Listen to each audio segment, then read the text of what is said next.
What's up everyone, in this quick video I'm going to show you how to remove contacts from Telegram. Telegram is a little bit different from other social media platforms. If you're on WhatsApp and you want to remove a contact, you can simply delete that contact from your contact list and you won't get that person again.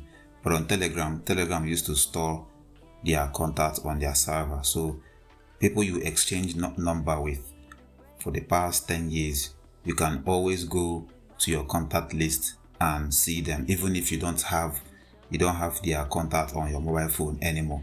So in this video I'm going to show you how to simply delete contacts from your Telegram. All you have to do is to go to the hamburger menu and click on contacts.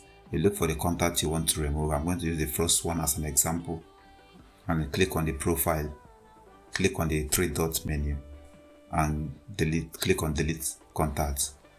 Now you can see you don't longer have the contact anymore. This is how you delete contacts from Telegram.